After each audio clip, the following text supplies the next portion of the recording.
သာသနာတော်နှစ်2553ခုနှစ်ကောဇာတက္ကရာ1382ခုနှစ်ပြာသူလပိကျော်17ရက်စံကြောင်မြို့နယ်ဟုံးလန်းရပ်ကွက်ပန်းလှိုင်အာယုန်တော်ဝတ်သင်းကြီးဤ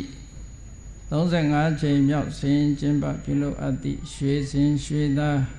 ရွှေသင်္ကန်းအလှတော်မင်္ဂလာနှင့်ဆက်လျင်၍ဆင်းကျင်းပပြုလုပ်အပ်သည့်ညာဥယံဓမ္မသဘင်ခန္ဓာဝဲ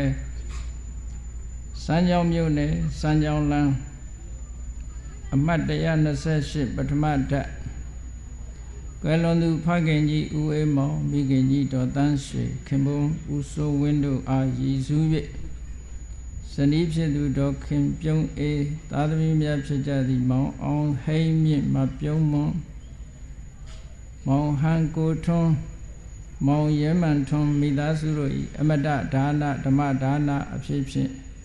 ဟောကြားအပ်သောရဲစွမ်းတတ္တိရှိသူမှအောင်နိုင်ခြင်းတရားဒေသနာတော်ဒီကနေ့ညဓမ္မသဘင်ခန္ဓာကိုရွှေဖုံးတော်သခင်ရှင်တော်မြတ်ဖရာဤမဟာကရုဏာဂုဏ်ကိုအာယုံပြုကာတိကျူဖွဲ့ဆိုအပ်သောဝန္ဒနာပနာမအာတိတဂါထာကိုယူဆိုပူဇော်ခြင်းဖြင့်စတင်ကြရအောင်ယောကပကောတိဟိပိအပမေယံကာလံကရွန်တော်တိဒုက္ခရာနိခေရံကတောလောကဟိတယာနာထောနမောမဟာကာရုဏိကတတတ္တာယောနာထောဝေနိယမြာစွာတတ္တဝါဤချမ်းသာစီးပွားလိုလားတောင်းတဂုံပေါင်းခါသဖြင့်နာထမြညာခြင်းရှင်တော်မြတ်ဖရာသည်ကပ္ပဂောတိဟိပိဂရေကဘာအရေးအတွက်သင်္ချာတို့ဖြင့်တော်လဲအဘယ်မေယံရေအတွက်တိုင်းတာဖော်ပြခြင်းငါမစွမ်းနိုင်ပါသောကာလံလေးအသင်္ချေသိမ့်နေကဘာရှိကြသောကာလပတ်လုံးလောကဟိတယတတ္တလောကဤအကျိုးစီးပွားအလုံးငါအတိဒုက္ခရာနိဥ္စာသက်ခြေလက်အင်္ဂါမေတ္တာကြီးမှသမိတာနှင့်တထာဇနီစွန်ញင်းကြီးဟုကျက်တိထပွဲငါးသွဲအစုအလွန်ခဲရင်သောမှုတို့ကိုကရွန်တော်ဖျားဖြစ်ရန်ဤတန်ကြိုးကုတ်အာထုတ်တော်မူရသည်ဖြစ်ဖြစ်ခေရန်လက်ချေမျက်လုံးအသက်ဆုံးလျက်နှလုံးစိတ်ဝံကိုရောဤပင်မခြင်းတို့ကတောဘဝဒါနံကျင့်ဖန်များစွာရောက်တော်မူခဲ့ရရှာလေပြီမဟာကရုဏီကတတတ္တဝါများရင်ဝဲသားကဲ့သို့တနာချစ်ခင်မဟာကရုဏာရှင်ဖြစ်တော်မူသောဒါသနာဒသဝိနည်းများစွာတတ္တဝါဤချမ်းသာစီးပွားလိုလားတောင်းတဂုံပေါင်းခါသဖြင့်နာထမြညာထိုးရှင်တော်မြတ်ဖရာအားနမောယုတိပြောင်းပြောမှန်ကိုလျော်၍ကရောယုကျိုးရှိခိုးခြင်းသည်အထုဘဝတုစင်စစ်မသွေဖြစ်ပါစေတည်း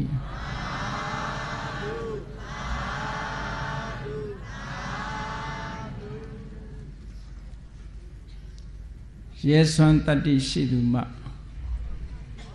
အောင်နိုင်သည်ဒီစကားလုံးကဘုရားမြတ်စွာကိုရောတိုင်းပါဠိစကားတစ်ခုအနေနဲ့သုံးနှုံထားတဲ့စကားပါနနံအတုရောစိနာတိစိတဝါစလပတိဒုက္ခံဆိုတဲ့ဘုရားအလောင်းတော်ဘဝကမိန့်ကြားခဲ့တဲ့ပါဠိစကားကိုမြန်မာလိုသင်လျော်သလိုအဓိပ္ပာယ်ပြန်ယူလိုက်မယ်ဆိုရင်ရဲစွမ်းတတ္တိရှုမှအောင်နိုင်တယ်လူလောကလူရည်လို့ဖြစ်လာတဲ့အခါမှာစွမ်းရည်တတ္တိဆိုတာလူတွေမှာရှိပါသို့တော့ထိုစွမ်းရည်တတ္တိဟာလူတိုင်းမှာထုတ်သုံးနိုင်သလားဆိုမသုံးနိုင်ကြလူ လူတော်တော်များများကမိမိရဲ့စွန့်ရည်တတ္တိကိုယုံကြည်မှုအားကိုးမှုမရှိဘူးမရှိသည့်အတွက်ကြောင့်ဘဝခရီးလျှောက်လန်းတဲ့အခါမှာဖြစ်စေတစုံတစ်ခုပြုလုပ်တဲ့အခါမှာဖြစ်စေအခက်ခဲကြုံလာလို့ရှိရင်လက်မြောက်လို့အရှုံးပေးနှလုံးအေးတဲ့ဆေးဆိုပြီးတော့လက်မြောက်ထွက်ပြေးကြတာတွေများတယ်ပေါ့လူဘဝရလာပြီးတော့လူသားတွေရဲ့အကြီးချင်းလို့ဆိုရတဲ့အသိပညာခေတ်စကားနဲ့ပြောရင်အုံနှောက်ပေါ့အုံနှောက်ဆိုတဲ့စကားတင်စားပြောတဲ့စကားပေါ့နော်အုံနှောက်ကောင်းမှလျက်တန်းတဲ့သို့မဟုတ်အသိပညာစွမ်းအားတွေရှိပါလျက်တန်းတဲ့ထိုအသိပညာစွမ်းအားတွေကိုအသုံးမချနိုင်ဘဲနဲ့တန်ဖိုးမရှိတဲ့အရာတွေနဲ့လူဘဝတစ်ခုကုံဆုံးစေကြတယ်သူတော်စင်တွေကတော့မြင်ကြတယ်မြင်တယ်ဆိုတာတွေးကြည့်တဲ့အမြင်မဟုတ်ဘူးထိုသူတော်စင်သူတော်မြတ်တွေမှာဆိုပါစို့ဒိဗ္ဗစက္ခုလို့ဆိုတဲ့အဘိညာဉ်ရတဲ့သူတော်စင်သူတော်မြတ်တွေဟာဇံအဘိညာဉ်တွေဝင်စားလို့ကမ္ဘာလောကကြီးတစ်ခုလုံးကိုအလင်းရောင်လေးဖြန့်ကျက်ပြီးတော့ကြည့်လိုက်တဲ့အခါမှာဒီကမ္ဘာလုံးမှာရှိတဲ့လူသားတွေဟာဘာတွေဖြစ်နေကြသလဲဆိုတာမြင်နေကြဘုန်းကြီးတို့တွေဒီကနေ့ခေတ်မှာတယ်လီဗီရှင်းရှစ်ထိုင်ပြီးတော့ကြည့်နေတဲ့အခါဘယ်နိုင်ငံမှာဘာဖြစ်နေတယ်ဘယ်နိုင်ငံမှာစနိုးတွေကျနေတယ်ဘယ်နိုင်ငံမှာလေတိုက်နေတယ်ဘယ်နိုင်ငံမှာရေကြီးနေတယ်ဆိုတာမမြင်ကြရဘူးလားဒါမြင်ရတယ်ဆိုတာတစိတ်တည်းသားလေးမြင်ရတာနော်မြတ်စွာဘုရားတို့တကယ်ဒိဗ္ဗစက္ခုအဘိညာဉ်ရတဲ့သူတော်စင်ပုဂ္ဂိုလ်တွေဟာတမာရိစွမ်းအားကိုအသုံးချပြီးတော့စัจ java လာကြီးတစ်ခုလုံးကိုဖြန့်ကျက်ပြီးတော့သူတို့ကြည့်ရှုလိုက်တဲ့အခါကျတော့လူသားတစ်ရပ်လုံးသို့မဟုတ်တတဝါတွေတတ္တလောကကြီးတစ်ခုလုံးဟာလူလောကကြီးထဲဝင်လာတဲ့လူတွေမြင်ရတယ်လို့ထွက်သွားတဲ့လူတွေလည်းမြင်ရတယ်ထွက်သွားပြီးတော့တဏှာမှာပြန်မွေးဖွားတာတွေကိုလည်းမြင်ရတယ်ထိုတဏှာကပျောက်ကွယ်ပြီးတော့လူလောကကြီးဝင်ရောက်လာတာတွေကိုလည်းမြင်ရအဲ့ဒါလို့မြင်ရတဲ့ဥယျာဉ်ထဲမှာဘာတွေကများနေသလဲလူတွေကမစင်စားကြလို့ဒီကနေ့ခေတ်လူဥယျာဉ်တွေဒီလောက်တိုးနေတာဟာလူဘဝဟာရခဲ့တယ်လို့တောင်တချို့ကမထင်ဘူးပေါ့သို့တော့လောကမှာရှိတဲ့တိရစ္ဆာန်ဥယျာဉ်တိရစ္ဆာန်တောင် species ရှိသမျှအမျိုးတွေအကုန်လုံးမဟုတ်ပဲနဲ့တစ်မျိုးတည်းနဲ့ပဲတိုင်းတာကြည့်ပါဆိုပါစို့ပဝက်စိတ်ဆိုတဲ့တတ္တဝါလေးတွင်နဲ့ကဘာမှာရှိတဲ့ပဝက်စိတ်တွင်မှာရှိတဲ့ပဝက်စိတ်အကောင်တွေအရေးအတွက်နဲ့တကဘာလုံးမှာရှိတဲ့လူသားတွေကအရေးအတွက်ဘယ်ဟာပိုများနိုင်တယ်လဲလို့ဝဲစိတ်ဒါတစ်မျိုးတည်းပဲရှိသေးတယ်နော်ပဝက်စိတ်မှာလည်းပဲအနီမျိုးရှိသေးတယ်အနက်မျိုးရှိသေးတယ်အကောင်သေးမျိုးရှိတယ်အကြီးမျိုးရှိသေးတယ်သူတို့ species ကုံအောင်ကြည့်လိုက်မယ်ဆိုရင်နေတဲ့တိရစ္ဆာန်တွေမဟုတ်ဘူးနော်အဲ့တော့ဒိဗ္ဗစက္ခုနဲ့ကြည့်လိုက်တဲ့အခါကျတော့လောကမှာရှိတဲ့လူတွေဟာလူဘဝကိုတခဏလေးရောက်လာပြီးတော့မသေးတော့မဲ့ပုံမအိုတော့မဲ့ပုံမနာတော့မဲ့ပုံအာယုံကံကုန်ကြားတွေမှာပျော်လို့ပါလို့တည်သွားကြတဲ့အခါကျတော့အပင်ငယ်ရဲ့ရောက်သွားကြတဲ့ပုဂ္ဂိုလ်တွေကများတယ်တဲ့ဒါကလက်တွေ့မြင်ရတဲ့ဒိဗ္ဗစက္ခုမိမိကိုယ်တိုင်ဒိဗ္ဗစက္ခုအဘိညာဉ်ရလို့ကြည့်မဲ့ဆိုလေဒီတိုင်းပဲမြင်ရအင်မတန်မြင့်တဲ့တောင်ထိပ်ကနေပြီးတော့ထိုတောင်ခြေမှာရှိတဲ့ရွာတစ်ရွာသို့မဟုတ်မြို့တစ်မြို့တောင်ထိပ်ပေါ်ကနေပြီးတော့မှန်မလူကြီးတက်ပြီးတော့ချိနေမယ်ဆိုရင်လူတွေအိမ်ထဲဝင်သွားတာအိမ်ကထွက်လာတာလမ်းမော်ရောက်သွားတာလမ်းမော်ပြေးသွားတာဒါတွေအကုန်မြင်နေရသလိုပဲ တတ္တလောကကြီးတစ်ခုလုံးရဲ့လှုပ်ရှားသွားလာနေမှုတွေအားလုံးကိုထိုဒိဗ္ဗစက္ခုဆိုတဲ့မြင်ကွင်းကျယ်ကြီးတဲ့အတွင်းမှာအကုန်လုံးဟာထင်ရှားပေါ်နေတယ်အဲ့ဒါလို့ထင်ရှားပေါ်နေတာလက်တွေ့သိရှိပြီးတော့မှမြတ်စွာဘုရားကဒီစကားကိုဟောတယ်လူဘဝကနေသေဆုံးပြီးတော့လူဘဝပြန်ဖြစ်တဲ့ပုဂ္ဂိုလ်ဟာအလွန်တရာမှနဲတယ်တဲ့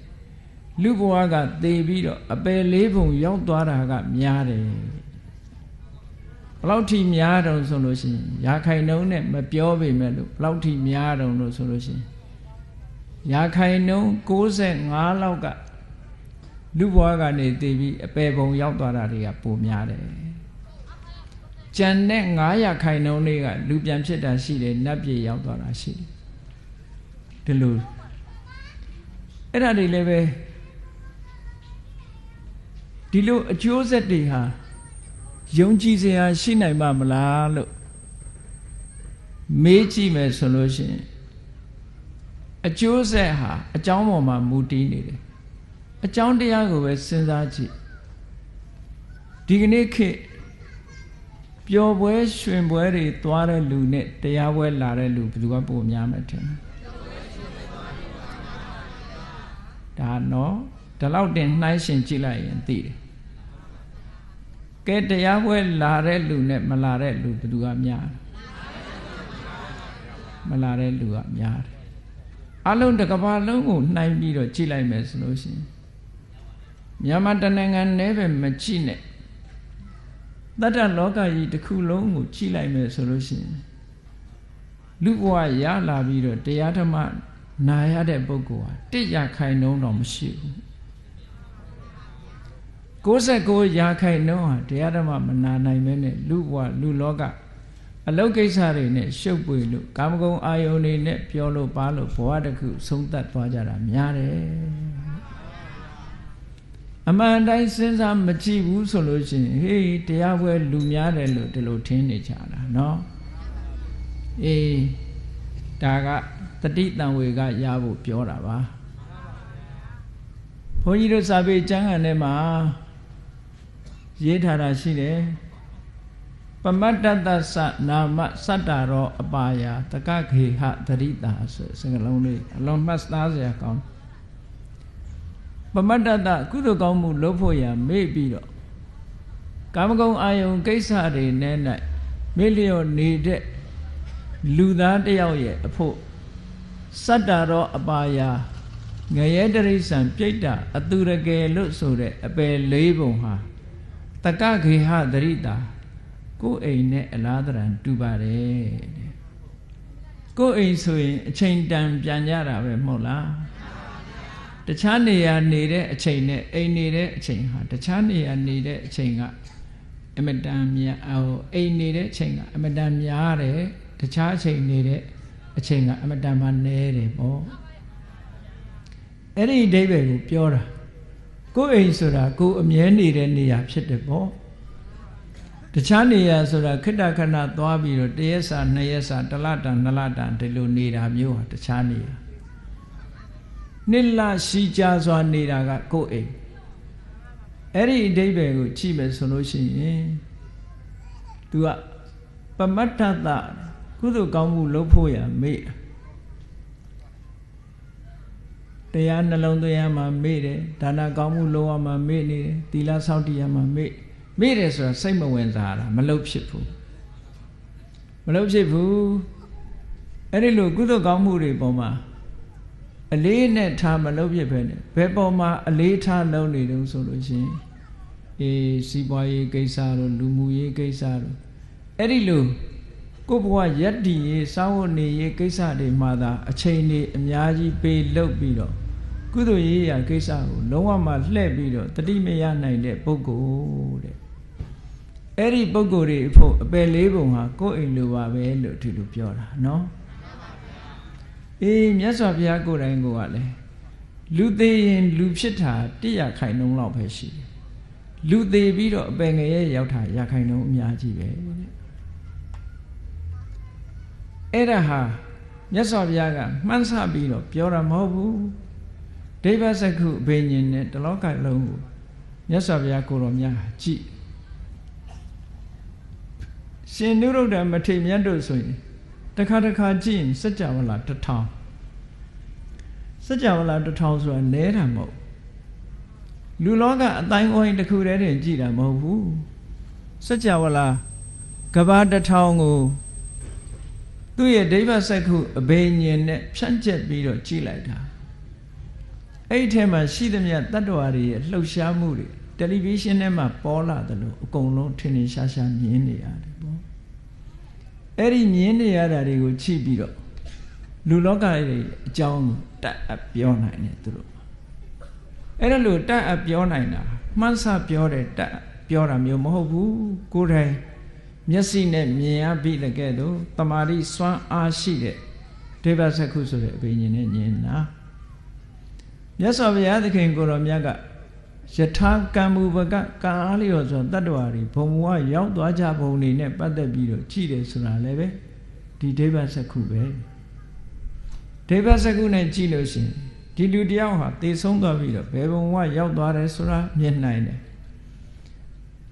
ကျွတ်တင်ပြီးတော့လည်းခံမှန်းလို့ရကျွတ်တင်ပြီးတော့ခံမှန်းလို့ရတယ်ဆိုတာသူ့ရဲ့လောက်ရတွေကိုကြည့်ကျွတ်တင်ခံမှန်းလို့ရတယ်ပေါ့ဆိုပါစို့ရွှေကုံဖျားဘက်ကိုဥတီသွားပြီးတော့ဥတီနေတဲ့လမ်းကြောင်းပေါ်ကိုရှောက်နေတဲ့လူတယောက်ဟာတဏှာကြီးလောက်ရှောက်ရင်ရောက်မယ်ရွှေကုံရောက်မယ်ဆိုရင်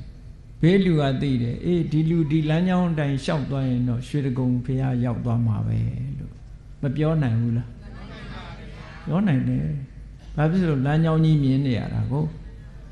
ဒီလမ်းကြောင်းကြီးပေါ်ရှောက်ရင်ဒီစခန်းရောက်မယ်ဆိုတာဒါကျိန်းနေအဲ့ဒါလိုပဲမြတ်စွာဘုရားကဒိဗ္ဗစက္ခုအဘိညာဉ်နဲ့ကြည်လိုက်တဲ့အခါမှာဒိဗ္ဗစက္ခုအဘိညာဉ်ရဲ့စွမ်းအားတစ်မျိုးဖြစ်တဲ့ယထာကမုပကဉာဏ်နဲ့ကြည်လိုက်အေးဒီလူကတော့ဒီအလုပ်တွေလုပ်နေပြီဒီအလုပ်တွေလုပ်နေတာဒီလမ်းပေါ်ရှောက်နေတာဒီလူဟာဘယ်ပုံရောက်သွားမှာပဲလို့ဆိုတာမြတ်စွာဘုရားတတ်ပြောလို့ရတယ်ပေါ့မှန်းဆပြီးတော့ပြောတဲ့အရာတွေမဟုတ်ဘူးဒါကြောင့်မို့မြတ်စွာဘုရားကတယံအဘိညာသစ္စိကတ္တဝပဝေဒေမိဆိုတဲ့စကားလုံးဟာအလွန်အဓိပ္ပာယ်ရှိတယံဘိညာကိုယ်တိုင်သိပြီးသစ္စိကတ္တဝလက်တွေ့လှုပ်ပြီးတော့မှပဝေဒေမိငါပြောတာသူများပြောတာကနေတဆင့်ခံပြောတာလည်းမဟုတ်ဘူးစာရဲရေးထားတာတွေ့လို့ပြောတာလည်းမဟုတ်ဘူးကိုယ်တိုင်လက်တွေ့သိပြီးမှပြောတာလို့ဒီလိုခေါ်တာနော်အေးဒီကနေ့ဘုရားမြတ်စွာဟောတဲ့တရားတွေထဲမှာနတ်နံအတုရောစုနာတိရဲစွမ်းတတ္တိမရှိတဲ့လူဟာဘယ်အရာကိုမှအောင်နိုင်မှာမဟုတ်ဘူးရဲစွမ်းတတ္တိရှိမှအောင်မြင်နိုင်တယ်ဒီစကားလုံးကိုဘုရားအလောင်းတော်လေးဟာတရားကျင့်နေတဲ့အချိန်တုန်းကပြောကြားခဲ့တဲ့စကားလုံးပဲဘုရားဘဝမရောက်သေးဘူးဘုရားဖြစ်ဖို့6နှစ်ပတ်လုံးဒုက္ခရစရိယဆိုတဲ့အကျင့်ကိုကျင့်နေ29နှစ်ထီးနန်းကစွန့်ခွာတယ်ဘာဖြစ်လို့စွန့်ခွာတော့ဆိုတော့သူ့စိတ်ထဲမှာတန်ဝေကဖြစ်เสียရတယ်တွေ့ရဘုရားဝင်ဖတ်တဲ့ပုဂ္ဂိုလ်တွေကနမိတ်ကြီး၄ပါးလို့ပြောကြတာပေါ့နော်အိုမင်းနေတဲ့ပုဂ္ဂိုလ်ကြည့်ရတယ်ယောဂဝေဒနာနှိစ္စခံနေရတဲ့ပုဂ္ဂိုလ်တွေ့ရတယ်သူအိုသူနာသိဆုံးသွားတဲ့အလောင်းကိုတွေ့ရတယ်တရားဓမ္မနဲ့မွေးလျော်ပြီးတော့ငြိမ်ငြိမ်ချမ်းချမ်းပြုံးပြုံးရွှင်ရွှင်ကြည်ကျင်လင်းလင်းနေတဲ့ယဟန်တော်ကိုဖူးတွေ့ရတယ်နမိတ်ကြီး၄ပါးဘုန်းကြီးတို့တွေလည်းတွေ့နေတာမတွေ့ဘူးလားကိုယ်နားတယ်မဲ့ကိုယ်အဖိုးဖွားတွေရှိနေတာဆိုသူ့အိုးဆိုတာတွေ့ဒီအတွေ့မျိုးကိုတွေ့တယ်လို့ပြောတာမဟုတ်အသိဉာဏ်နဲ့တွေ့တယ်အတွေ့မျိုးကိုပြောတာနော်အသိဉာဏ်နဲ့ဘယ်ပုံတွေ့လို့ကိုယ်နီးနားမှာရှိတဲ့ဖိုးဖွားတွေကြည့်ဟောငါလည်းဒီနေ့အိုးအောင်မှာပါလားအိုးချင်းတရားကိုငါဘယ်လို့မှကြော်လွှားပြီးတော့မသွားနိုင်ပါလားလို့ဆိုတဲ့တန်ဝေကအတွေးနဲ့တကယ်အသိဉာဏ်နဲ့ ကြည့်မယ်ဆိုလို့ရှိရင်ကြောက်ဖို့မကောင်းမေဘူးလားကောင်းတယ်ကြောက်ဖို့လွန်ကောင်းတယ်ဒါကြီးကိုတို့ဖြတ်ရအောင်ပါပဲဆေးရုံတွေသွားကြည့်လို့လူမမာတညီတညူဒုက္ခရောက်နေတဲ့လူမမာတွေတွေ့လူတွေကတိတ်မထင်ဘူးနော်သူသာအစားမလို့အနေထိုင်မတတ်လို့ယောဂရလို့ငါတို့ကတော့ကျမ်းမာတယ်ဒီလိုမဖြစ်ဘူးလို့ပဲထင်ကြတာပဲကျမ်းမာတဲ့လူကမကျမ်းမာတဲ့လူကိုသူသာဖြစ်တာငါမဖြစ်ဘူးလို့အမြဲထင်အဲ့လိုထင်မတော်တဆသေသွားတဲ့လူတောင်မှဒီလူကအစားမရှောင်လို့ပြောလိုက်သေးတာတခုခုတော့ပြောတာစားမရှောင်လို့သူကစားခြင်းအစားစိတ်မှမတော့ဘူးပြောတာတဘာဝကိုတိတ်မတွေ့ဟုတ်ကလားတကယ်ကတော့အိုခြင်းသဘောဆိုတာလူတိုင်းမှာရှိတယ်လို့နာခြင်းသဘောကလည်းလူတိုင်းမှာမရှိဘူးအေးလူတိုင်းမှာရှိတဲ့သဘောငါစီလဲရောက်လာတော့မှပဲလို့ဆိုတဲ့အတွေးလေးနဲ့ဆိုရင်တန်ဝေကစိတ်ကလေးနဲ့အတိညာလေးနဲ့တွေးလိုက်မယ်ဆိုရင်ကြောက်စရာမကောင်းဘူးလားအေးငါခုချိန်မာနေပြီမဲ့လို့တော့ကြမာခြင်းမာယောဂဆိုတာဟုတ်လားတကားခောက်ပြီးတော့ဝင်လာတာမဟုတ်ဘူးတကားမခောက်ဖဲနဲ့ဝင်လာတာယောဂဆိုဘုန်းကြီးတို့နဲ့အတိပါမောက္ခဒေါက်တာတယောက်ဆိုသူ့ရဒေသမှာစာသွားပြတက်ကြွဟိုသွားစာပြလိုက်ဒီသွားစာပြလိုက်အမြင်မှာတော့သိကျမ်းမှာဒီထက်မှာပဲအာယုံစိုက်ထားတယ်ဘာယောဂမှမရှိဘူးလို့ဒီလိုယုံကြည်တယ်သိကျမ်းပါတယ်လို့ထင်တရက်ကြတော့စာသွားပြရင်ဖယ်ရီပေါ်မှာကရုသင်းမောပေါ်မှာရင်ပတ်တွေအောက်လာမခံနိုင်မရနိုင်အောက်လာလို့အိမ်ပြန်ရောက်တဲ့အခါဆေးရုံသွားဆေးရုံတင်ဆေးရုံတဲ့2ရက်လောက်နေတော့ဆုံးသွားမာကြီးကဆုံးသွားတာနော်ဘာဖြစ်လို့ဆုံးနှလုံးသွေးကြောတွေပိတ်နေလို့တဲ့ကဲအဲ့တော့ကိုကျမ်းမာတယ်လို့ပြောလို့ရနိုင်မလားမသိတာသာရှိတာနော်ဒီကနေ့မှာအပိတ်အဆိုးတွေကအလွန်များအစားအသောက်တွေကလည်း chemical တွေကြီးပဲလူလောကမှာအသက်ရှင်ရက်တည်ဖို့ဆိုတာအလွန်ကံကောင်းမှအသက်ရှင်ကျမ်းမာရေးရဲ့အန္တရာယ်တွေကမြောက်များစွာဒါကတော့မြတ်စွာဘုရားသခင်ကိုရောမြတ်ကိုယ်တိုင်ကလည်းဆင်ញင်စဉ်းစားဖို့ပါဒီခေတ်ကြမှာဖြစ်တာမဟုတ်ပါဘူးလူဘဝအသက်ရှင်ဖို့ဆိုတာအလွန်ခဲပါတယ်ခဲနဲ့ခြားတဲ့ကနေအသက်ရှင်နေကြရတာပါကိုမာလာတယ်ကျမ်းမာလာတယ်လို့ပြောစရာအကြောင်းသိမရှိလာပါဘူးဒါကြောင့်မို့လူမမာတွေ့ရင်ငါမှလည်းဖြာနာခြင်းသဘောရှိတယ်ဖြာနာခြင်းသဘောကိုငါလည်းမကြော်လွှားနိုင်ဘူးဆိုတဲ့အတွေ့လေးကိုတွေးပြပါဒီအမြင်လေးကိုမြင်ဘုရားလောင်းကအဲ့လိုမြင်အဲ့လိုမြင်တော့လောကကြီးကပြောခြင်းစရာပဲရှိတော့မယ်သူ့ရဲ့စိတ်နှလုံးစိတ်ဓာတ်ကဘလောက်ရင်းကျက်တယ်ဘုရားလောင်းလေးကအဲ့ဒီအချိန်မှာ29နှစ်ပဲရှိသေးတာသူသေးနဲ့တွေ့တဲ့အခါမှာလည်းတာမန်ပုဂ္ဂိုလ်တွေကဟေးသူသေးငါပို့ပဲဒါပဲလေသူသေးငါပို့ငါသေးသူပို့လို့မလုပ်တော့ဘူးအဲ့ချာသူသေးငါပို့ပဲငါပို့ရင်သူသေးလူတွေကအဲ့လိုဆိုနေရှိကြတယ်နော်သူသေးငါပို့လို့သူသေးကိုသေးတာမပါဘူးအဲ့ဒါလိုပဲဒီလူတယောက်သေသွားပြီဆိုရင်သူဘာကြောင့်သေနေထိုင်မတတ်လို့မရှောင်ဘူးဒီလူကတွေ့တာကုံစားဒီလိုအပြစ်တင်ချက်ကလေးနဲ့ပဲဆုံးသွားရှာတာပါသူ့ဘဝတစ်ခုငါတို့လည်းသေရအောင်မှာပါလားသေခြင်းတရားဆိုတာတို့မှလည်းရှိနေပါလားလို့နှလုံးသွင်းမိတဲ့ပုဂ္ဂိုလ်ကအလွန်ရှားဖះလောင်းနမိတ်ကြီးလေးပါထင်တယ်ဆိုတာမမြင်တာတော့မဟုတ်နိုင်ဘူးအသိဉာဏ်ပေါ်တာကိုပြောမယ်သို့သောဘုရားဝင်ထဲမှာရေးထားတာတော့သူနာသူသေးဆိုတာတွေမမြင်ရအောင်ခမည်းတော်ကြီးကစီမံထားတယ်လို့ဒီလိုရေးထားတာရှိဖြစ်ခြင်းလည်းဖြစ်မယ်သို့မဟုတ် အဖိုးတွေဖွားတွေကြတော့မမြင်အောင်လုပ်လို့ရပါမလားအဖေရှိရင်အဖိုးရှိမှာပေါ့ဗျာအမေရှိရင်ရောအမေကြီးမရှိဘူးလားအမေကြီးကပဲနုနုပြိုပြိုဟုတ်မလဲဒါမို့တချို့နိုင်ငံသားတွေကအဲ့ဒီဟာကိုသိပြီးတော့သူတို့ယုတ်တိမရှိဘူးလို့သူတို့လက်ခံအဲ့တော့ဘုန်းကြီးတို့တွေကစာထဲမှာရေးတာကမမြင်အောင်စီမံတယ်ဆိုတာတဲ့တမ္မာမြင်ရိုးမြင်စဉ်မြင်တာမျိုးမဟုတ်ဘဲနဲ့ဘုရားအလောင်းတော့ကြတော့တန်ဝေကစိတ်နဲ့မြင်တာ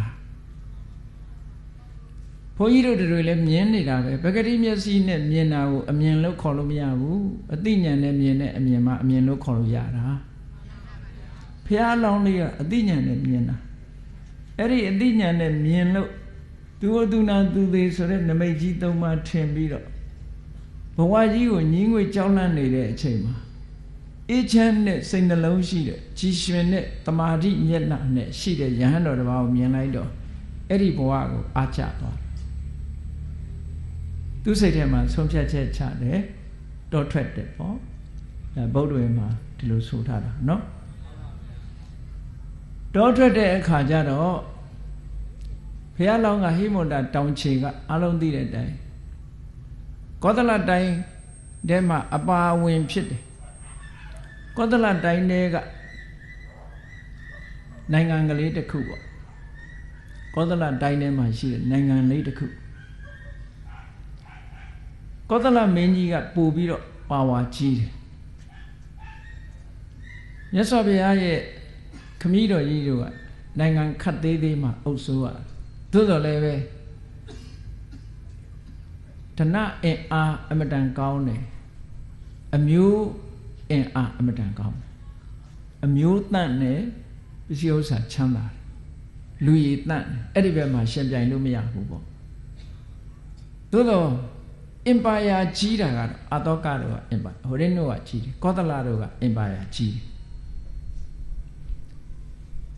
ကောသလမင်းကြီးတို့ကအင်ပါယာကြီးတယ်ဒါစာထဲမှာလည်းပါပါတယ်မြတ်စွာဘုရားကတခါတော့မေးရှိတယ်တို့တာဂိဝင်မင်းနေဆိုတာတဲ့ကောသလမင်းကြီးရဲ့အချမ်းရံမင်းမျိုးသာဖြစ်တယ်ပေါ့နောက်လိုက်မင်းနေပေါ့အနုယန္တဆိုတဲ့စကားလုံးကိုသုံးအနုယန္တဆိုတာဗမာရာဆိုရင်မှတခါတော့ကရှိတယ်လို့ပေါ့တတိုင်းပြည်လုံးကိုစီယုံအုပ်စိုးတဲ့အနောထာမင်းကြီးလက်ထက်ဟိုရှမ်းပြည်ရှမ်းတောင်ပြည်နယ်မြို့ငယ်လေးတွေမှာမြို့သားမင်းတွေရှိတယ်စော်ဘွားတွေရှိတယ်သူနေရာတော့သူမင်းမယ်သို့တော့ဘယ်ကြီးလာလို့ရှိရင်သူတို့ကအချမ်းရံဖြစ်ဥတိုက်ကြရတယ်လက်ဆောင်ပန္နာတွေဆက်ကြရတယ်ဟောအဲ့ဒီပုံစံမျိုးပဲစာပေထဲမှာအဲ့ဒါလို့ဆိုလို့တာနော်သို့တော့ပစ္စည်းဥစ္စာကျွယ်ဝချမ်းသာတာတို့အမျိုးတန်တာတို့မြင့်မြတ်တာတို့ကြတော့သူကထိတ်တန်းကြ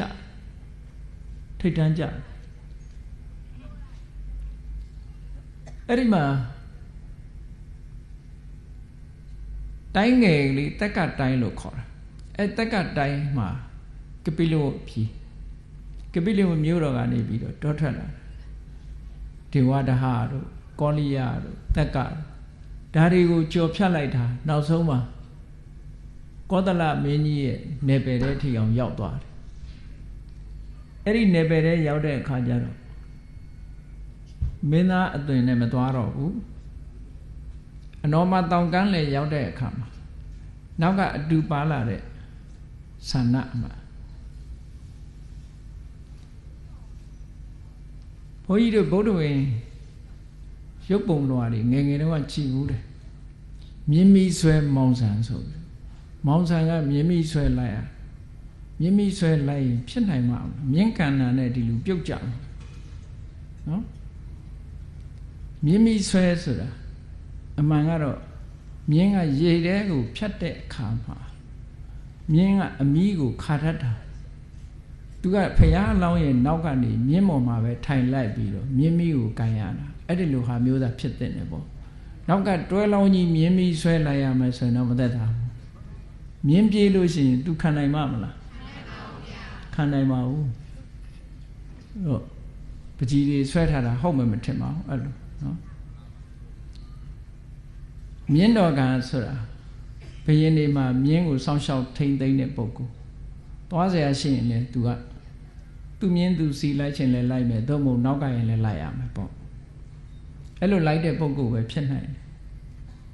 အနောမတောင်ကန်းရောက်တဲ့အခါကျတော့မောင်ဆန်တဲ့မြင်းကိုပြန်လွှတ်လိုက်ပြီးတော့ဆံပယ်လိုက်တယ်ဆံပယ်လိုက်တဲ့အခါမှာဘုရားလောင်းတော့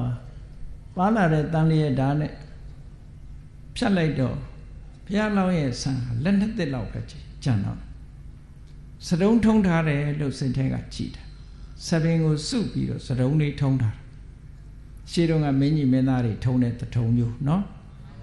ခုခေတ်ဘိုးကေသမားတွေကနားလဲချင်မှလဲပါအဲ့တော့စပင်ထုံးထားတာအဲ့ဒီအထုံးလေးကိုဖြီးပြီးတော့ထုံးလေးအရင်ကနေဖြတ်လိုက်တဲ့အခါကျတော့အဲ့ဒီဆံပင်တွေကပြေကျမသွားပဲနဲ့ထုံးထားတဲ့ပုံစံမျိုးလေးအတိုင်းပဲ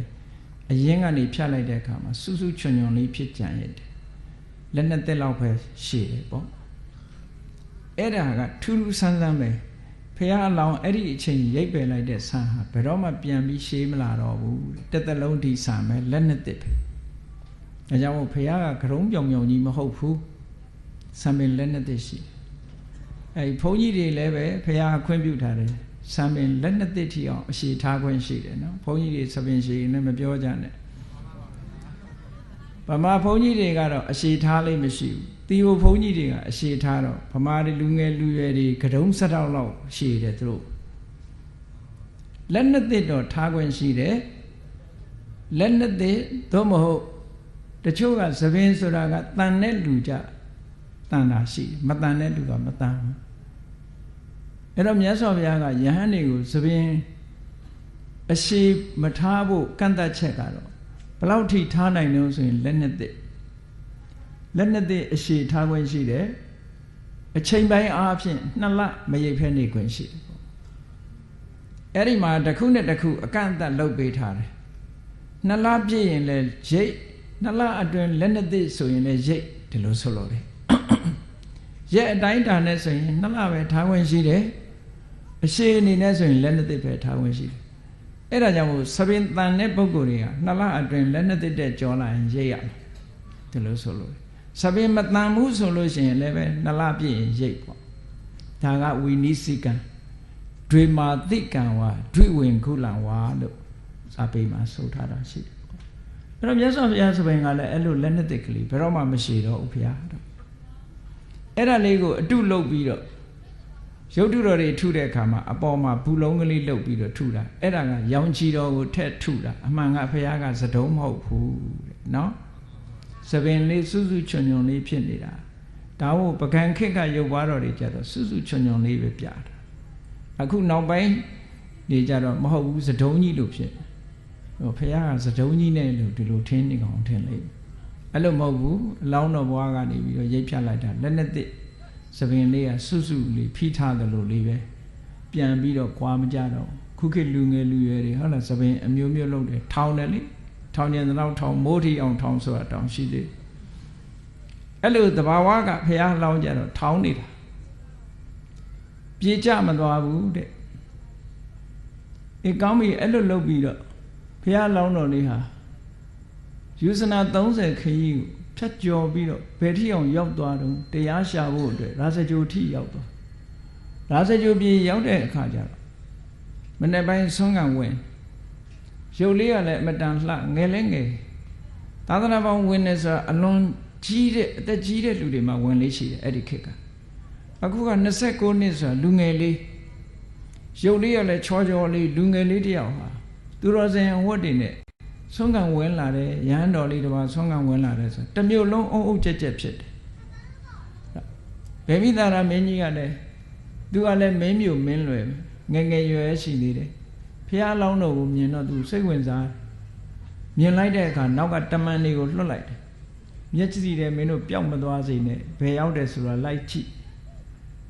ဆွမ်းခံပြီးတဲ့အခါကျတော့ရာဇဂိုပြည်နာကတောင်၅လုံးနဲ့ကပန္ဒဝဆိုတဲ့တောင်ချီကိုကြွသွားအေးတမန်တွေကနောက်ကနေလိုက်သွားပြီးတော့ဖះလောင်းလေးနဲ့တွေ့ပြီးဘုရင်မင်းကြီးကိုရှောက်ထားခိုင်းလိုက်တယ်တယောက်ကမျက်ခြေပြတ်မသွားအောင်စောင့်ကြည့်တယ်ဘုရင်မင်းကြီးလိုက်လာတယ်ဗေမိတာရလိုက်လာပြီးတော့မေးတယ်ပေါ့ ဘယ်ကလာတာတော့ဘာလူမျိုးတော့ပေါ့ဒါထုံးစံတိုင်းပါဟုတ်လားထူးထူးဆန်းဆန်းရုပ်ရည်ကအမတန်လှပချောမောတော့ငယ်ရွယ်တော့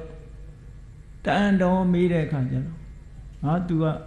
တက်ကတိုင်းသုတ္တရဏမင်းကြီးရဲ့သားတက်ကြလူမျိုးပါဆိုတာတွေကိုပြောတော့ဗိမိတာရမင်းကြီးကမြင်းမြင့်ချင်းခင်းတယ်အဲ့ဒါဆိုလို့ရှိရင်တဲ့သူနဲ့အတူနန်းတော်လိုက်နေပါပေါ့ဆိုတော့မဟုတ်ဘူးတဲ့ကျွန်တော်ကကာမဂုဏ်အာယုန်တွေကိုမလိုချင်လို့စွန့်ခွာလာခဲ့တဲ့ပုဂ္ဂိုလ်ဖြစ်တယ်တရားဓမ္မကိုပဲရှာမယ်မတရားတရားရှာဖို့ထွက်လာတာလို့ရှင်းပြတဲ့အခါဗိမိတာရမင်းကြီးကဒီလိုဆိုလို့ရှိရင်တရားတွေ့လို့ဖျားဖြစ်ပြီဆိုရင်သူ့စီအရင်လာခဲ့ပါပေါ့သူ့နိုင်ငံကိုအရင်ကြွားခဲ့ပါလို့ဒီလိုဖိတ်အေးရာဇကြိုပြည်ပတ်ဝန်းကျင်မှာအဲ့ဒီတော့ကဘာသာတရားတွေထွန်းကားအယူဝါဒမြောင်များစွာထွန်းကားတဲ့ထဲမှာဘုရားအလောင်းတော်လေးဟာအာလာရတို့ကာလာမတို့ဆိုတဲ့နာမည်ကြီးသမထကျင့်စဉ်ကိုအောင်းနေတဲ့ယသိကြီးတွေစီသွားနီးခံပြီးတော့ကျင့်ထူးထူးခြားခြားအောင်မြင်ပေါက်ရောက်လို့ယသိကြီးတွေကတော့တန်တော်နဲ့သူတို့ဆရာအဖြစ်မိတ်ဆွေအဖြစ်သူတို့ခိုင်းထဲမှာဝင်ဖို့ဖိတ်ခေါ်ကြတယ်ဘုရားလောင်းနေဟာငါရှာတာဒီတရားမဟုတ်သေးဘူးဆိုပြီးတော့သူတို့ဖိတ်ခေါ်တာကိုညှင်းပယ်ပြီးတော့သူကိုယ်တိုင်တရားဓမ္မရှာလိုက်တာနောက်ဆုံးတပအကျင့်တွေကိုစမ်းပြီးတော့ကျင့်တဲ့အနေနဲ့ကျင့်လိုက်တယ်ကျင့်လိုက်တဲ့အခါမှာအခြေအနေတွေကဘလောက်ထီအောင်ဆိုးသွားတယ်လဲဒုက္ခရစရိယကျင့်နေတဲ့ပုံတွေကိုတရုပ်ဖော်ထားတာတွေ့ကောင်းတွေ့လိမ့်မယ်ဘုရားရဲ့အလောင်းတော်ဟာအစာဖြတ်ရေဖြတ်ပြီးတော့ကျင့်လိုက်တာနုပြိုလှပတဲ့အရေးအစင်းတွေအကုန်သွားမဲမဲချောက်ချောက်နဲ့ဖြစ်ပြီးတော့တကယ်အဖိုးအိုကြီးတို့ဖြစ်သွားပြီးတော့ဘိုက်ကင်လိုက်လို့ရှိရင်ကြောရိုးသွားထိကြောရိုးကင်လိုက်လို့ရှိရင်ဘိုက်နဲ့ကြောရိုးနဲ့ကတ်သွားတယ်လို့ပြောတာနော်အဲ့လောက်ထိအောင်အခြေအနေတွေဆိုးသွားတဲ့အနေအထားရောက်သွားအောင်ကျင့်လိုက်တာအဲ့ဒါလို့ကျင့်တဲ့အချိန်လေးမှာအပင်ပန်းခံကျင့်နေတဲ့အချိန်မှာ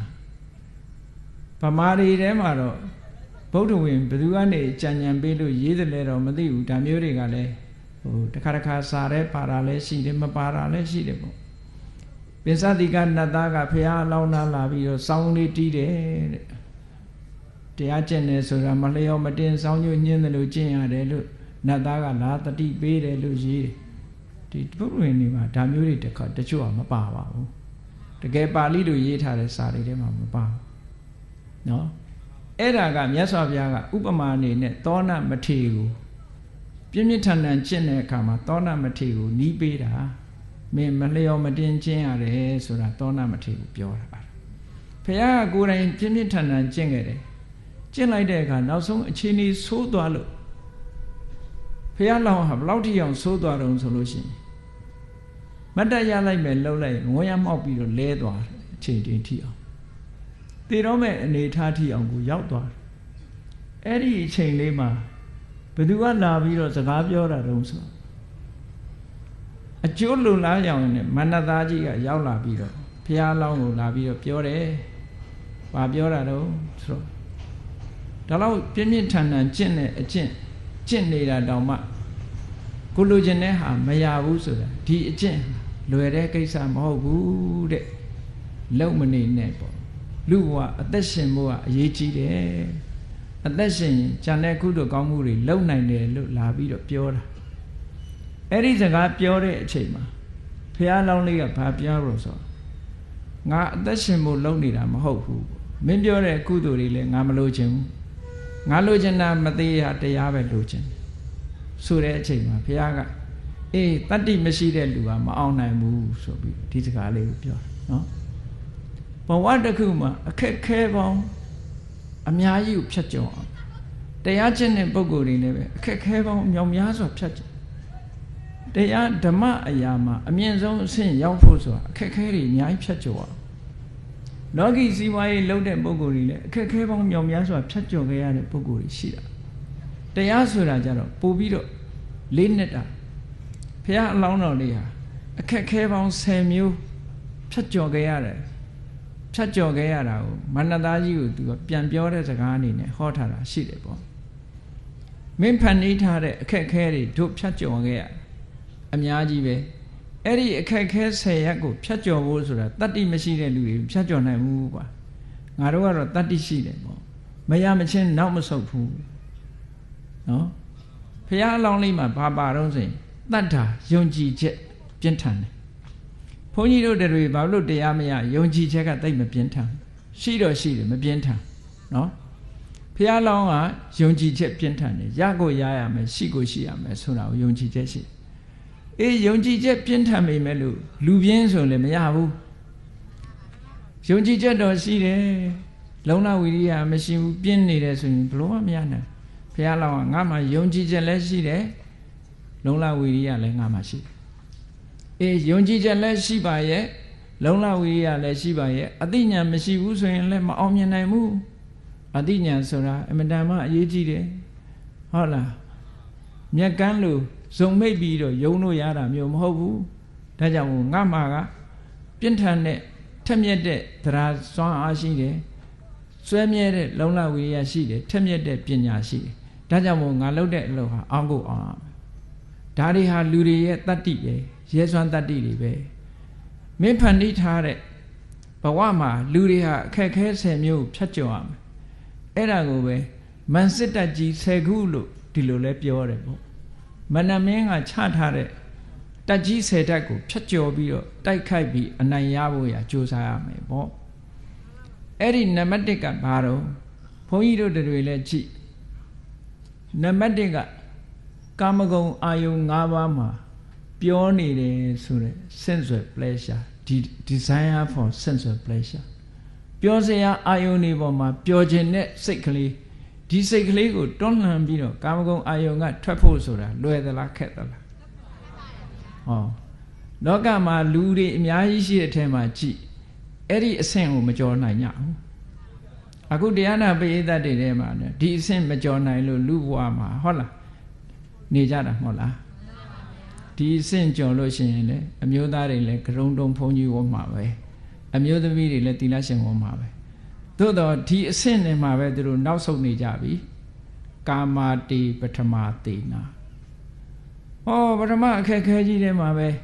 အားပြော့ပြီးတော့နောက်ဆုံးပြီးတော့ဒီထဲမှာပဲနစ်မြုပ်ပြီးတော့နေကြတယ်ဒီအခက်ခဲကြီးကိုရှေ့ကိုကြော်တက်နိုင်စွမ်းမရှိကြဘူးတဲ့ဟုတ်ကဲ့လားကဲဘုန်းကြီးဘုရားရောက်သွားပြီတဲ့ကာမဂုဏ်အာယုန်တွေကိုစွန့်ပယ်လိုက်ပြီလူလောကလူပေါင်းကိုခွာရှောင်လိုက်ပြီပထမတစ်ဆင့်တော့ဖြတ်လိုက်ပြီဖြတ်လိုက်တဲ့အခါဒါပြီးပြီလားလို့ဆိုတော့နောက်ထပ်အခက်အခဲတစ်ခုထပ်တွေးလိုက်မယ်တဲ့ဘာတွေတွေးတော့ဒုတိယအရတိဝုစတိဘုန်းကြီးဘဝမှာမပြောဘူးသီလရှင်ဝတ်တော်သီလရှင်ဘဝမှာမပြောဘူးတရားဓမ္မနဲ့မပြောဘူးဆိုတာလာပြန်တယ်ဟုတ်ကဲ့လားပြောစရာကောင်းတာကလူဘဝလေဘုန်းကြီးဘဝဆိုတာပြောစရာမကောင်းဘူးလေဒါမှန်တာပေါ့အပျော်ပါးတွေလုံနေလို့ရှိရင်ဘုန်းကြီးဘဝနဲ့မတန်ဘူးလေအဲ့တော့လူဘဝခွာရှောင်နိုင်ပေမဲ့လို့သာသနာပေါင်းရောက်သွားတဲ့အခါကျတော့ကုသိုလ်တရားနဲ့မပြောနိုင်ဘူးဆိုတဲ့ဒုတိယအခက်ခဲတစ်ခုနဲ့မတွေ့ရပြန်ဘူးလားတွေ့ရတယ်ရှင်းတုန်းကပြောတယ်ကြားဘူးတယ်နော်တကယ်အဖြစ်ပြက်တော့လဲဟုတ်ချင်မှဟုတ်မယ်ပေါ့ဟုတ်ချင်လဲဟုတ်လိမ့်တော့ရမှာတဲ့ဆရာတော်ကြီးတစ်ပါးမွေးနေ့ရောက်တဲ့အခါကျတော့အဲ့ဒီနေ့ကလည်းဆရာတော်ကြီးအသက်80ပြည့်တယ်နေတဲ့ညသကောင်ကျော်လောက်မှာဆရာတော်ကြီးကကြီးတီတွေခေါင်းလောင်းတွေကိုထိုးတော့ရွာထဲကလူတွေကဟာเจ้าကကြီးတီတွေထိုးတယ်ဘာများဖြစ်တုံဆိုပြီးတော့လူတွေကเจ้าကိုပြေးလာကြတယ်တဲ့ပြေးလာတဲ့အခါကျတော့ဘုန်းကြီးကြီးကဖျားရှိမှာဖျောင်းနိုင်နေထွန်းပြီးတော့ငုတ်တုတ်ထိုင်နေတယ်တဲ့လူတွေတစားပြီးတစားရောက်လာကြတယ်ရွာတွေကလူတွေတော်တော်များပြီဆိုတဲ့အခါကျတော့ရှင်ဘုရားဘာဖြစ်လို့ကြီးတီတွေခေါင်းလောင်းခောက်တာတော့လို့ဆိုတော့အေးမင်းတို့ထိုင်ကြငါပြောမယ်ပေါ့ငါပြောမယ်ငါဘုန်းကြီးဘွားရောက်လာဒီနေ့ငါအသက်80ပြည့်ပြီတဲ့အသက်80ပြည့်တယ်ဒီကနေ့ပဲငါဆုံးဖြတ်လိုက်တယ်လူမထွက်တော့ဘူးအဲ့ဒါကြောင့်မို့အသက်80မပြည့်သေးရင်ခေါင်းလောင်းမထိုးသေးဘူးဆိုတဲ့အတိတ်ပဲပြောတာပေါ့အဲ့တော့ဒုတိယအခက်ခဲတစ်ခုကသူတော်စင်ဘဝပျော်ဖို့ရခက်ခဲတယ်ဆိုတာဒါအခက်ခဲကြီးတစ်ခုပဲကဲကောင်းပြီဒီနှစ်ခုဖြတ်ကျော်လိုက်မယ်ကာမဂုဏ်အာယုံဆိုတာကိုလည်းဖြတ်ကျော်လိုက်ပြီ မပျော်ဘူးဆိုတဲ့အရတိဒုတိယအခက်ခဲကြီးကိုလည်းဖြတ်ကျော်လိုက်တယ်သာသနာပေါ်မှာပျော်ပါပြီတဲ့နော်အဲ့ဒီလိုပြောလာတဲ့အခါကျတော့ဘာနဲ့တွေ့ပြန်ကာမတိပထမသေနာဒုတိယအရတိဟုတ်စတိတတ္တိယခုတ်ပိပါတာတေဘုန်းကြီးဘွားသီလရှင်ဘွားဆိုတော့ဝိကလဘောဇနာထိမ့်သိမ်းဆောက်ရှောက်တော့ညစာမစားရအောင်ဆွန်းတို့ဟင်းတို့ဆိုတာလဲကတ်တဲ့လူရှိရင်ကောင်းကောင်းစားမကတ်တဲ့လူမရှိရင်ကောင်းကောင်းမစားရအောင်လူတွေလူကိုစားခြင်းတို့စားလို့မရဘူးဆိုတာနော်အဲ့ဒီအခါမှာစားတဲ့အခါမစားပေဘူးလားဘုန်းကြီးတို့တရားဓမ္မတွေကဲနေ့စဉ်နဲ့အမျှကိုစားခြင်းတဲ့အချိန်စားနေတာတောင်မစားကြဘူးလားအေးခုတ်ပိပါဒဆိုတာခုတ်ဆိုတာစားတာပိပါဒဆိုတာတောက်ချင်တာရေစားတာနဲ့ထမင်းစားရင်ငတ်တယ်ထမင်းစားတယ်အည်တောက်ချင်တယ်ထမင်းစားတယ်ဆိုတဲ့အဲ့ဒါကလာပြီးတော့နှိမ့်ဆက်ပြန်တယ်တဲ့ဒါကြောင့်မို့လို့ပြောကြတယ်လေသင်္ကန်းမောနိုင်ဘူးညဘိုက်စားတယ်ဘိုက်စားမနေနိုင်ဘူးကလေးတွေမေးကြည့်ဘိုက်စားလို့မောနိုင်ဘူးတဲ့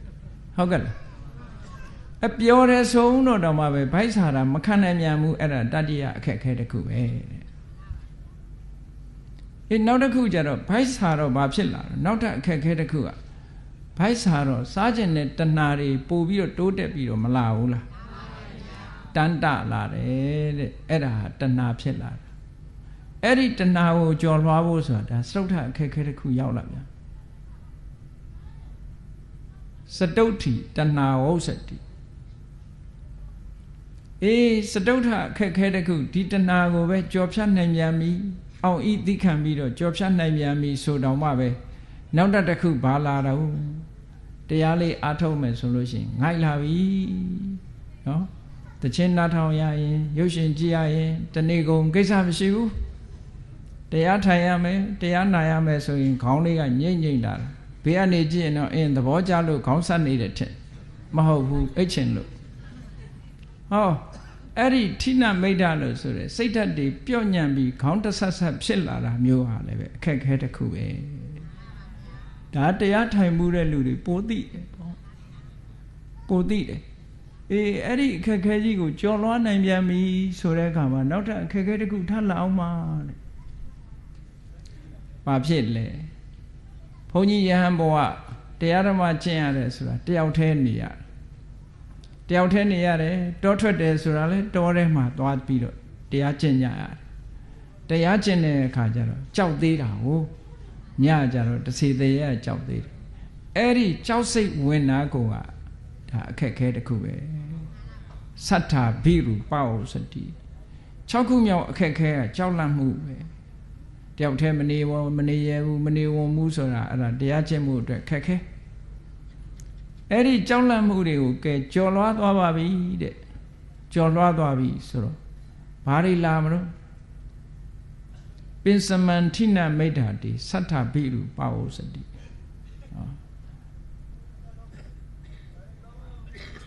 အဲ့ဒီကနေပြီးတော့နောက်ထပ်အခက်ခဲတစ်ခုဘာရောက်လာပြန်လို့ဆိုတော့ကာမတိပထမသေနာမြတ်စွာဘုရားလောင်းကဂါထာလေးနဲ့ဟောတာနော်ပထမအခက်ခဲကကာမတိပထမသေနာဒုတိယအရတိဥစ္စတိသူတော်စင်ဘဝမပြောနိုင်တာဒုတိယ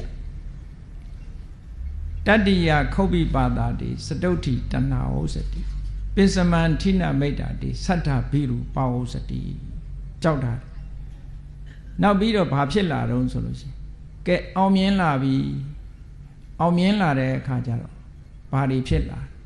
ကြောက်လွှားမှုတွေကြောက်ရွံ့မှုတွေကြော်ဖြတ်ပြီးတော့တောရချောင်းမှာတရားနဲ့ပြောနေပြီဆိုတော့လူတွေကလိုက်မလာဘူးလားယဟန္တာနဲ့လိုက်လာတယ်လှူကြတယ်တန်းကြတယ်တန်းတဲ့အခါကျတော့ဟောလာဘတွေများလာတယ်ပူဇော်တဲ့လူတွေကများလာတယ်ကိုးကွယ်တဲ့လူတွေကများလာတယ်အဲ့ဒါကြီးကလည်းအခက်အခဲတစ်ခုပဲအဲ့ဒါကြီးကအခက်အခဲတောထဲမှာမှဘယ်သူနဲ့မှမတွေ့ကြမှာဘူးဆိုသွားနေလိုက်တွေးကြမရောက်အောင်သွားကြတယ်ရှားကြတယ်နော်ကိုယ်ကိုယ်တိုင်ကျင့်ဖို့တော့သိစိတ်မကူဘူးသွားတွေးချင်တယ်ဖူးချင်အဲ့ဒါမျိုးတွေနဲ့တွေ့တော့ လာဘတို့တက်ကာရတို့ဂုံတရင်ကလည်းကြီးလာတယ်နာမည်ကလည်းကျော်လာဟောအဲ့ဓာတွေပေါ်မှာသွားနစ်မွန်းလာလို့ရှိရင်အခက်ခဲတစ်ခုနဲ့သူရင်ဆိုင်ရပြန်ပြီတဲ့နောက်တစ်ခါအခက်ခဲတစ်ခုအဲ့ဒါလိုကြီးပွားလာတဲ့အခါကျတော့ဘာဖြစ်လာလူတွေကနေပြီးတော့ကိုယ်နောက်ကဝိုင်းပြီးတော့ပူဇော်ကြတယ်ဝိုင်းမြောက်ကြပြီဆိုတဲ့အခါကျတော့မန်တက်လာဟောမာနတစ်ခုတက်လာပြန်အဲ့ဒီမာနတက်လာတယ်မာနတက်လာပြီးတဲ့အခါကျတော့ဟောမာနတက်လာတာကိုအခက်ခဲတစ်ခုဖြစ်သွားပြန်ပြီအဲ့ဒီမာနတက်ပြီးတဲ့နောက်မှာမာနကိုနှိမ်လင်းနိုင်လိုက်ပြန်တော့အခါကျဘာဝင်လာပြန်တော့ဆိုမက္ခတဲ့ထံပါမက္ခဆိုတာငါတော်လို့ငါအောင်မြင်တယ်လို့ကိုစူးစမ်းလို့ကိုရတယ်လို့အထင်ကြီးလာပြီးတော့ဘူမထားတော့တဲ့အနေအထားမျိုးတွေဖြစ်လာသူတစ်ပါးရဲ့ခုံကျေးဇူးတွေဘာတွေကိုအတိမတ်မပြုတ်ချင်တော့ဘူးနော်ဘယ်သူမှအလေးပေးစရာမလိုတော့ဘူးဆိုတဲ့အနေအထားမျိုးတွေခက်ထန်မှုတွေစိတ်ဓာတ်ကအဲ့လိုဟာမျိုးတွေဖြစ်ပေါ်လာတတ်တယ်အဲ့ဒါလည်းအခက်အခဲတစ်ခုပဲအဲ့ဒီလိုအခက်အခဲတွေအမျိုးမျိုးကြော်ဖြတ်ကြလာဘသက်ကာရတိလောကောမာနောမခောစာဟောတော့ဒါတွေဟာဝင်လာတယ်အဲ့ဒါလိုဝင်လာတာတွေကိုမဖြတ်ကျော်နိုင်ဘူးဆိုလို့ရှိရင်ဒီပုဂ္ဂိုလ်တယောက်ဟာဘယ်တော့မှဒီအခက်အခဲတွေကိုကျော်လွှားနိုင်လောက်အောင်စွမ်းရည်တတ္တိမရှိဘူးဆိုလို့ရှိရင်တရားထုတရားမြတ်တွေ့တဲ့အဆင့်ကိုမရောက်တော့ဘူးနောက်ဆုံးဗာနဲ့အဆုံးသတ်သွားတော့ဆိုရင်မာနတွေဖြစ်ပြီးတော့ခက်ထန်တဲ့ဘုံတကူကြီးပြီးတော့ခက်ထန်တဲ့အနေထားအထင်ကြီးတဲ့လူတကာအထင်ကြီးခံရမှုပေါ်မှာနစ်မျောပြီးတော့တရားဓမ္မနဲ့ပြန်ပြီးတော့ဝေးကွာကြဆုံးသွားတဲ့အနေအထားမျိုးရောက်သွားနိုင်ပါတယ်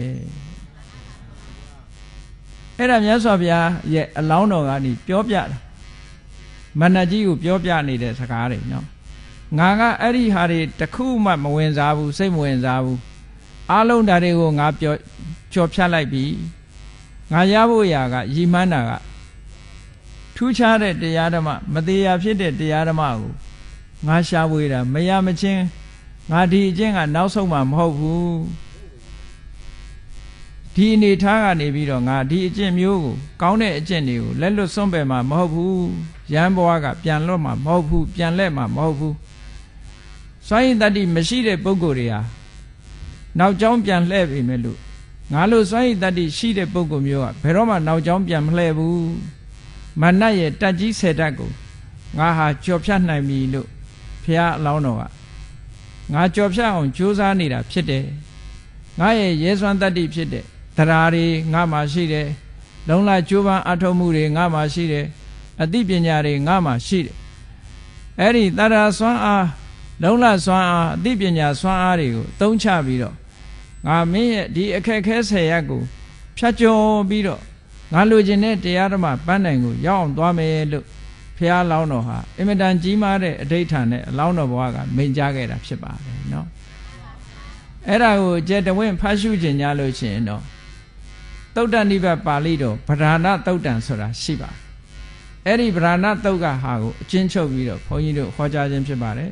ဒါကြောင့်မို့တရားချစ်ခင်သူတော်စင်ပြိဿတ်တို့နိဗ္ဗာန်ချမ်းသာကိုရောက်ရှိဖို့အရေးနဲ့ပတ်သက်လာတရားဓမ္မအသိဉာဏ်ကိုရရှိဖို့အရေးနဲ့ပတ်သက်လာလို့ရှိရင်အဲ့ဒီအခက်ခဲမျိုးစုံကိုဖြတ်ကျော်ကြရမှာဖြစ်တယ်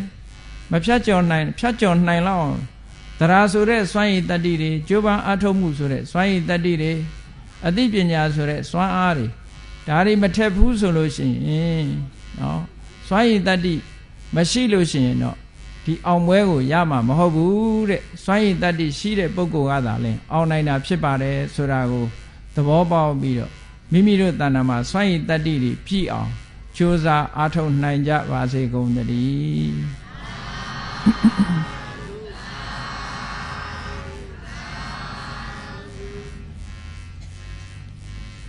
ကဲမေတ္တာပို့ရအောင်တတ္တဝါများစွာဘေးရန်ကွာချမ်းသာကြပါစေ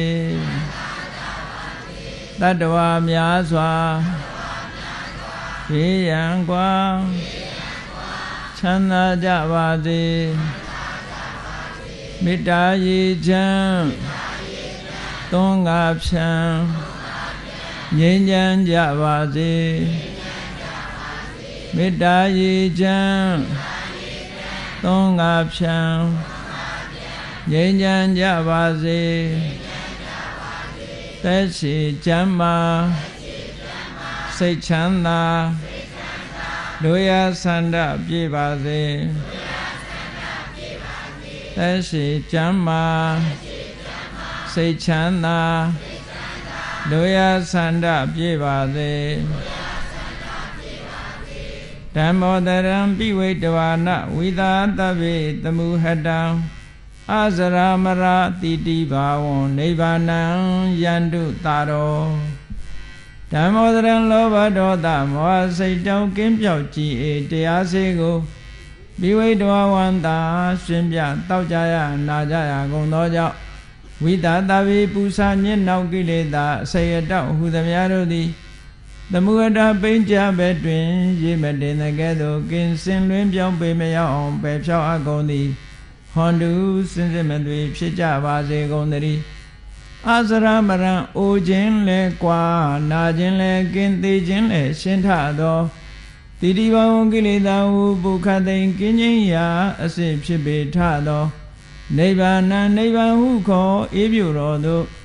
သာရောတရားချက်ခင်စိတ်ကောင်းဝိညာသူတော်စင်များတို့သည်ယန္တုပါရမီအဆင့်ဆင့်မြင့်နယ်မြင့်၍မလင့်ပုံသေးဆက်ရောက်တော်မူကြပါစေကုန်သတည်း